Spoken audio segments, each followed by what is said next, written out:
You may have realized that being healthy feels different than it did in the past now that you're over 50. If you want to maximize your health potential but don't have time to read through overwhelming pages of Google links, this is the show for you. Welcome to Healthy Tips After 50. We love doing the research, finding solutions, talking to health experts, and learning what works and what doesn't. Now, your host. She spent the last 25 years dedicated to feeling her best and is here to share her best findings with you, Susan Rosen.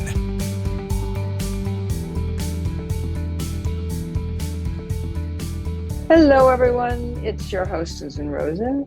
And my guest today is a very esteemed and I don't even know how to describe him. But anyways, doctor who has dealt with and developed, I think, from the very beginning, the use of hormonal treatment for both women and men. And so we're going to talk a little bit about that. And I want to ask Dr. David Rosen. Always get the name. That's one thing. Names don't stick in my brain anymore. And welcome to the show. Is David? Thank you, Susan. Call you David, okay? It is. Okay. Good to be here. So why don't you tell us a little bit about your background? You've been at this for quite a while. So I knew I was going to be a doctor when I was very young. And when I arrived in medical school in the 1960s, I felt like I'd come home to my synagogue, my church, and I loved it. And then by the completion of medical school, I really had a curiosity in what else was available and what about healing. And so I just kept following the bouncing ball as my own career and life unfolded. Got interested in nutrition and detoxification and exercise. And I got extremely interested in healing my own emotions and my own consciousness and learning how to love. And I met up with a lot of issues to heal in my own self. So in the process of being so committed to that, I learned a lot about other folks too. And it really got me deep into understanding more, at least as much as I can understand, how people get ill and how people get well and how they heal. And so I devoted my career to it. And I didn't have to, because I sort of hopped on the Dharmic River and just have been floating freely and rafting ever since. And so my career has unfolded in many ways, including in the early 1990s. A patient of mine stormed into my office without a appointment, slammed her fists on the desk and said, "Don't think you know me. I'm going crazy. I'm actually going crazy." And it was a little bit of a surprise to me because I did know her. She was in her mid-40s and she'd been so successful in life. She had retired in her mid-40s. Wow. So I knew awareness was not one of her challenges. And serendipitously, I had been speaking with a physician in Northern California, who was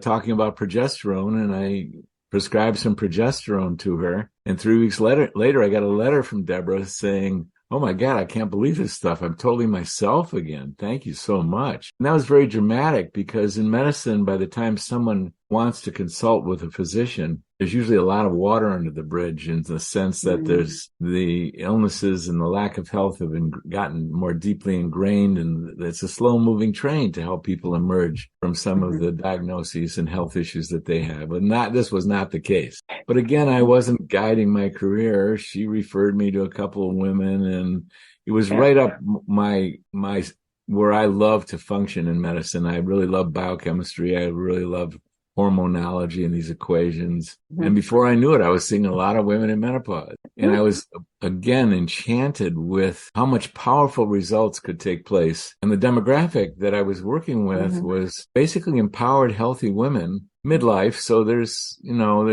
was issues, but they fell off of a cliff in many instances and couldn't sleep, were losing their libido, their energy, their vaginas, their bones, and yet really attending to the details, replenishing these hormones. These are the most powerful biochemicals in our body, and partnering with women to figure it out, because there was very little known when I started out in the early 1990s. I wrote a book to give women an idea of what I thought they should know, but the hormones were going into their body. So we were able to really figure it out together. And I learned very quickly on how important it was to really discover the individual balances and sensitivities of each individual woman. And once I really got that concept that this was an individual journey, and to do really good work, all you really had to do was help the woman understand her own individuality and work with these hormones, and brought together a summit, kept going. And I could no longer get my arms around functional medicine. There wasn't a name for it when I started off, but that's what I was doing. But the knowledge base exploded so much that so I decided to just choose a lane, and it was a great relief for me doing so, because in specializing, I got to get some expert knowledge and expertise that really matters. And so that's how I got here. That's what I'm doing, teaching and mentoring physicians and nurse practitioners how to treat women and men in midlife with compounded bioidentical hormones. That's what I do. Oh, that's great. That's great. So do you do specific formulations then for people? Or is it just using some of the pharmaceuticals that are already out there? Well, for the last 1,000 years, humans have figured out how to replenish hormones. Yeah. And then the pharmaceutical manufacturers came around in the 1940s and came out with these horse urine-derived estrogens and these artificial molecules of progestins. But by the time I was getting interested, the compounding pharmacists had figured out how to acquire bioidentical, same molecule, really derived from plants, purified by pharmaceutical companies. And so I've only prescribed these compounds that are derived from soy and yams, really. Oh, interesting. Very skillfully processed by pharmaceutical manufacturers to produce these molecularly identical hormones to what the ovaries and what the testicles put out. So that's the only thing that I've been prescribing. Mm-hmm. Also, the safest and most effective way to administer hormones to women, for example, is be sure that you administer the estrogens and the testosterone topically. And you can do progesterone topically as well. That means you apply it to the skin. And when I started out, what the pharmacists were putting these hormones in to be able to apply them to skin, because you have to put the hormones in some kind of carrier. Right. I discovered that the carriers being used were very strong solvents. Oh, yuck. You pretty much had to, because steroid hormones are very poorly soluble. You can't get them up in a solution. If you can't get them up in a solution, you can't administer identical doses. But I've been an organic guy my whole adult life. And so my son and I went on to do some research and develop and get patents on delivering these hormones in organic oils. Oh, how neat. So when you look at a cream or a gel, 99% of what's in that gel or cream is actually gel or cream, and they got toxic potential. They're strong solvents. So we didn't make a solution. We made a suspension in certified organic oils, and all you have to do is shake it prior to use, and then you can use it. And so I care a lot about that. A woman who really gets involved with doing hormones, if she's using creams or gels, she's applying a quart a year, 99% of which is solvent. That makes sense. Yeah. You do that for 10, 20, 30, 40 years, you acquire a lot of solvents. I'm a holistic guy. And so detoxification in this day and age is really critical to best case, avoid the toxins, but detoxify if you get them. So I put it together about 18 years ago. I had never seen a hormone. And I've been prescribing them through a compounding bioidentical pharmacist who was shipping them directly to my patient, but he misshipped a shipment to my office. And I had been prescribing for 10 years. I had never seen a hormone. And it came in these white cosmetic jars back then. I was amazed. And I broke the seal, opened up to look at the hormone, and out comes this strong odor of a solvent. So I think it matters how you dispense these. And our method includes dispensing them only in organic oils. That's the only thing we do. Oh, that's great. Yeah, I'm trying to remember. I think I had pills that I was given. It works, and a lot of women have benefited by the oral, but they carry certain risks, and they're just not the best medicine anymore. Over the course of, we've moved from pills to topicals for a very important reason. And a lot of good was done by those pills. A lot of good. But, the more people focus in on this, the better ideas we get and deploy them. And so the state of the art for the last 30 years has been topical application of estrogen. And they're Oh, still giving out interesting. pills, but they shouldn't be. I mean, when the birth control pill came out, what happened? Oh, yeah. There was a rare but definitely occurred incidence of clots in the Yeah. veins and in the lungs. It was a complication, and that's really a result of oral estrogen. It does not occur when you apply estrogen topically. And there's reasons why that occurs. I'm not going into chemistry. Yeah. But why in the world would you want to give out an oral estrogen when you can give out a topical estrogen and then leave the world of risk for thrombophlebitis and pulmonary embolus? These kind of details, they're discovered over time. Of course. You start where you are, and then Exactly. you develop from there. Yeah, for sure. I don't remember. There was some particular reason I stopped, but I don't remember exactly what it was. But unfortunately, I didn't find a. I guess you have offices in California. I could have reached out to you.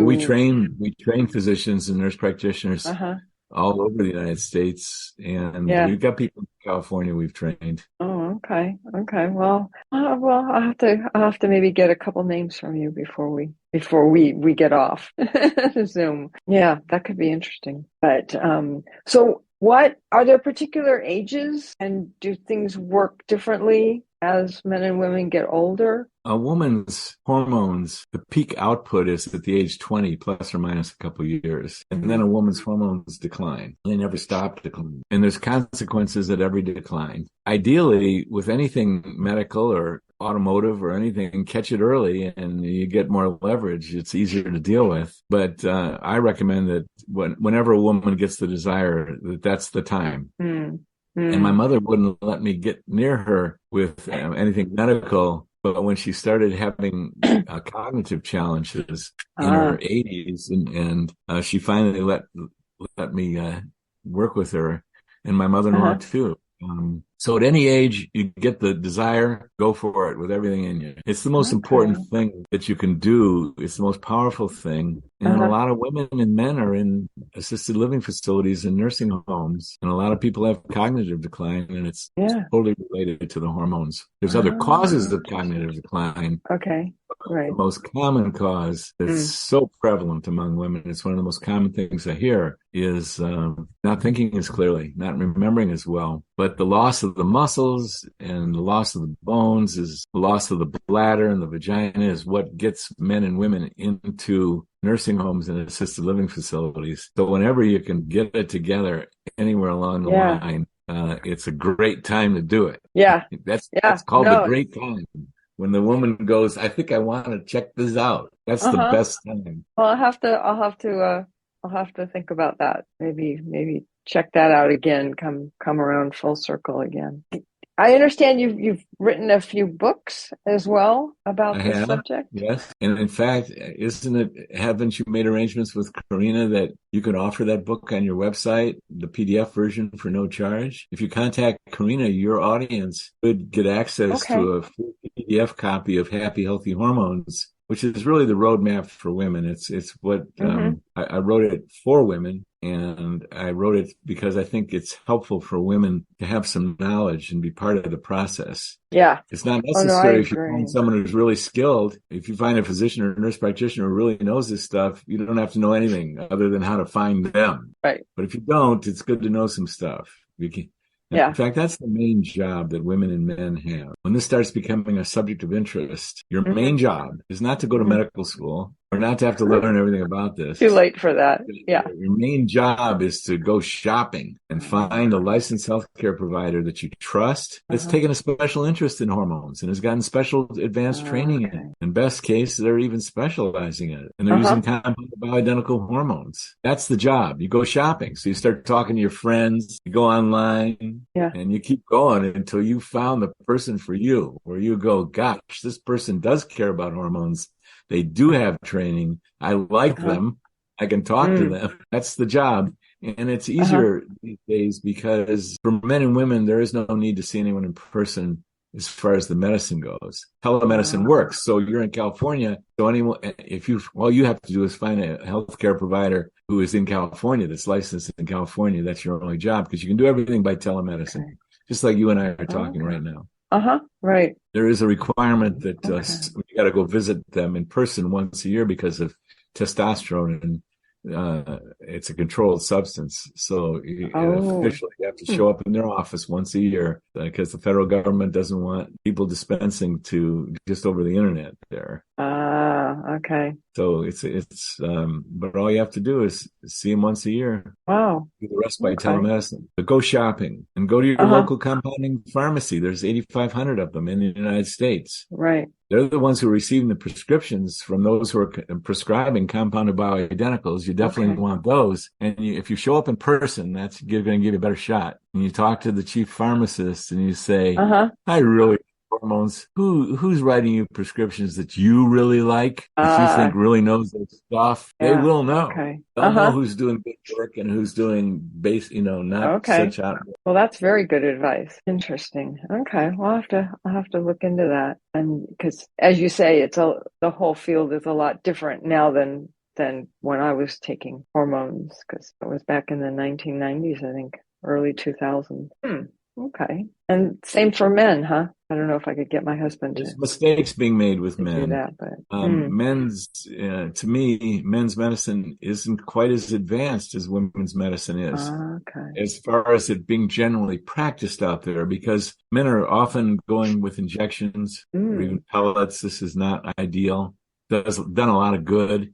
It's too easy to overdose men when you give them injections. And I suggest the men do what I do, which is apply topical daily testosterone, right doses. And you want to get someone who knows what they're doing, because there's moving parts with men too. These things, Oh yeah. you'd think they'd be relatively simple, and you can do a lot of good with some simple stuff, but you can get into uncomfortable situations as well. Not if you know what you're doing. It's not rocket Yeah. surgery when you know what you're doing. So men too have to go shopping, find someone who knows what they're doing, that they trust, Okay. get on the train.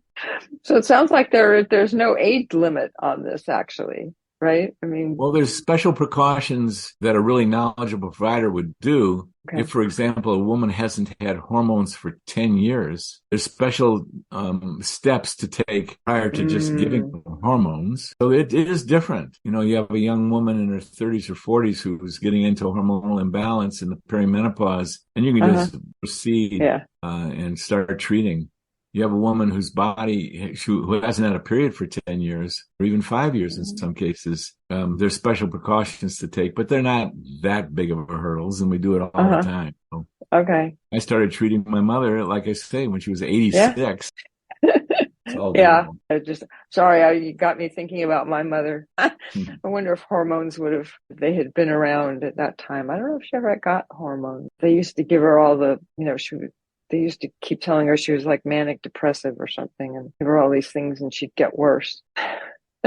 So I know she was on hormones at one point, but that would have been a long, long time ago, maybe at the very, very beginning. She's long gone now. And anyways, funny how your mind starts going, thinking about all these different things. It sounds like, I'm assuming you have a website, and We do. that. Okay. So would that be a good place for people to start? Yeah, it Who have is. an interest? It's bright.live, BRITE, bright.live, LIVE. So is it Bright with GHT or just TE? No, it's BRITE. That's That's the right. best place to start. Yeah. Okay. Tell me the second half again. Bright, BRITE live, LIVE. Ah, got it. Okay. So it's not com, it's not org. Right. It's live. live. I always love that. Yes. You can do all kinds of things these days.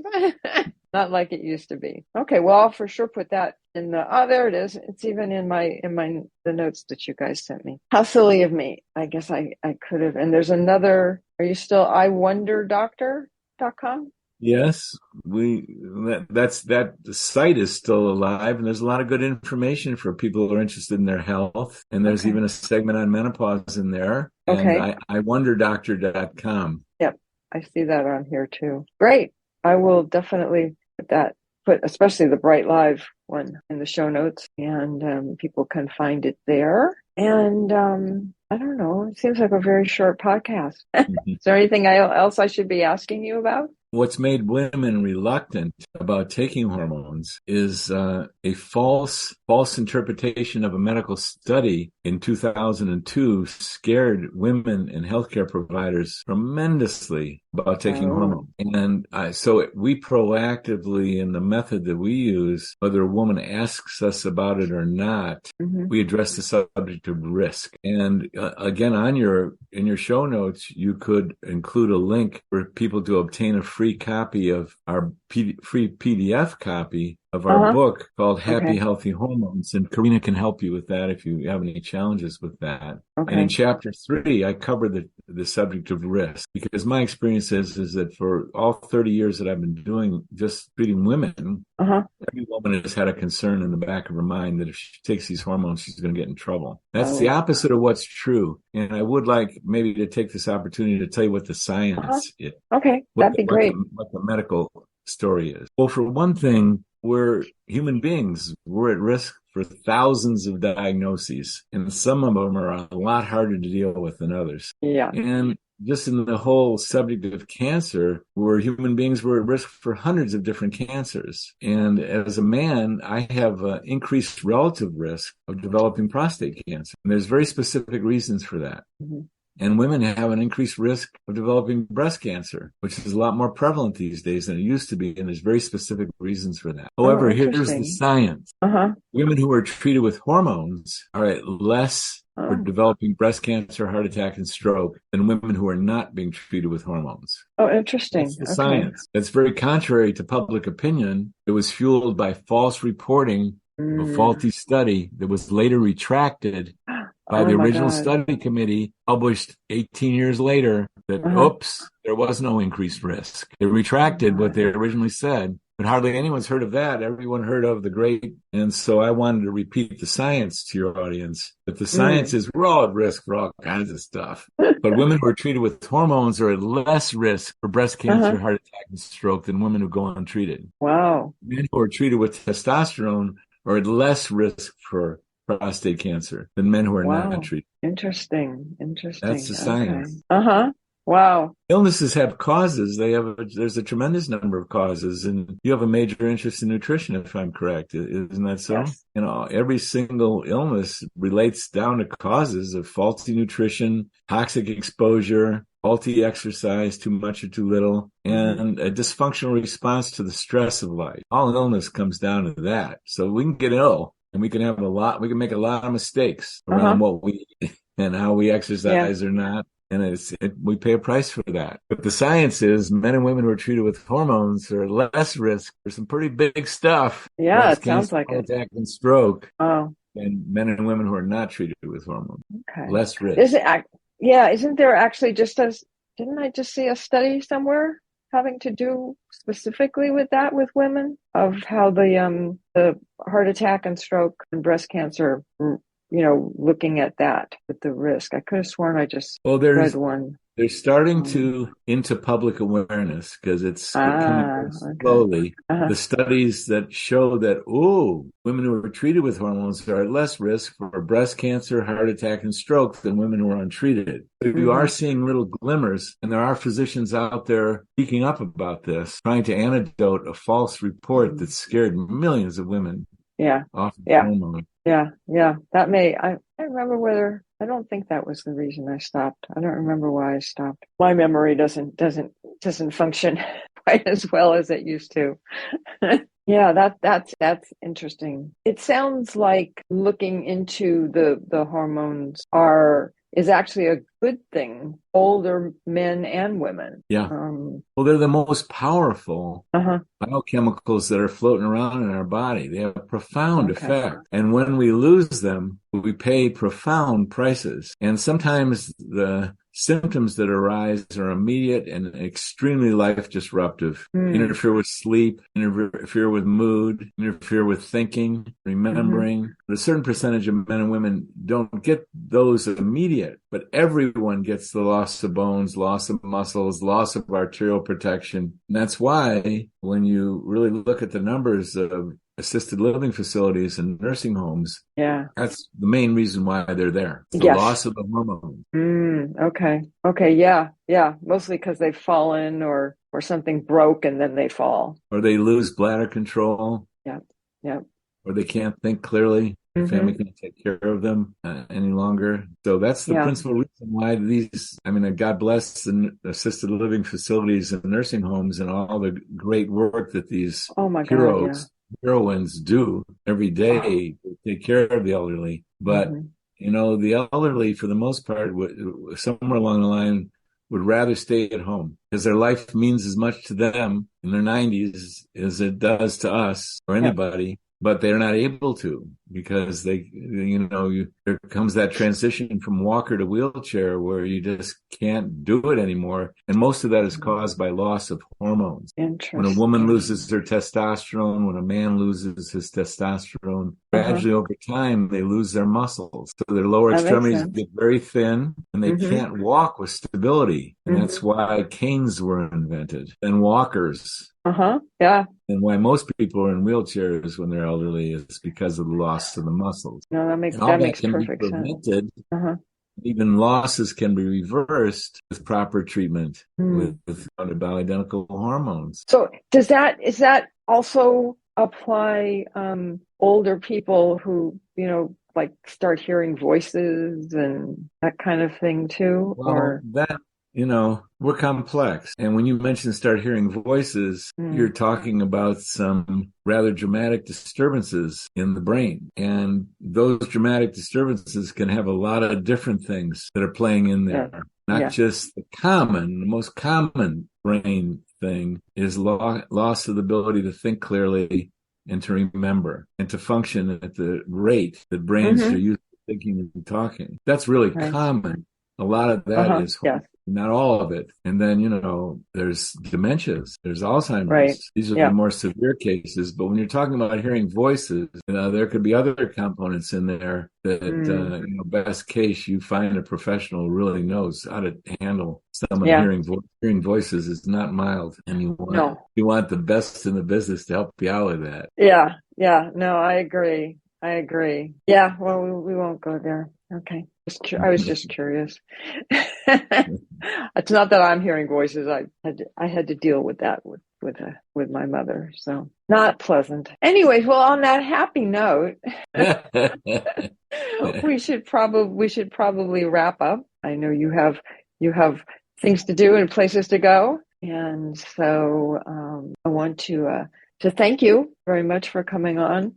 All of this has been very valuable information for a lot of people. I've got the sun coming in right down my middle of my face. And I will say that even as strange as this is going to sound, because you are an MD, none of this is to be seen as medical advice, official medical advice. And please don't take it that way. But do take it as information. Go with it from there. That's it. And I will say what I usually do to end here, which is that I will see everybody next week. This has been Healthy Tips After 50 with Susan Rosen. To stay on the cutting edge of the most effective health strategies, subscribe to this podcast and let us know what you thought of the show with a comment or like on iTunes. Visit healthytipsafter50.com for this episode's show notes, more resources, and free offers.